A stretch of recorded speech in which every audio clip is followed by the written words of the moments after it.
Le port de Dunkerque, c'est le 3e port maritime français. Effectivement, les premiers résultats sont là.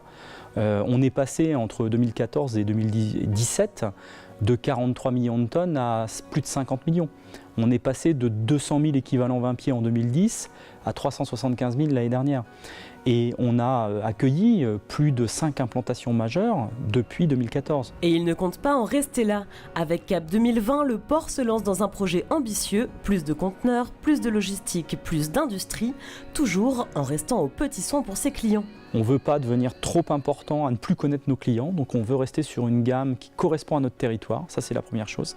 Et la deuxième chose, c'est que quand on fait du conteneur, le conteneur est lié à la logistique. Donc nécessairement, si on a beaucoup plus de conteneurs, on aura plus d'entrepôts logistiques. Un nouveau bassin, 2000 mètres de quais et terre-plein ou encore 350 hectares de zone logistique, Cap 2020, un projet d'envergure. Et comme le port est soucieux de l'environnement, il met aussi un point d'honneur à réduire l'impact écologique du transport de marchandises.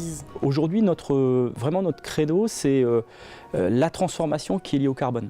C'est-à-dire comment fait-on pour sortir du carbone et amener des choses nouvelles pour avoir une transformation complète du monde dans lequel on vit. Côté emploi, les chiffres aussi sont impressionnants. 3,9 milliards de valeur ajoutée dans la région, 25 000 emplois directs et indirects. Le port de Dunkerque, c'est un peu le poumon du territoire. L'opération Cap 2020, c'est plus d'1,8 milliard de valeur ajoutée supplémentaire et c'est 16 000 emplois à comparer aux 25 000 emplois. Ça, c'est à l'échelle de la région, bien entendu. Il y a 5 000 emplois directs et indirects qui sont attendus rien que sur la zone de Dunkerque.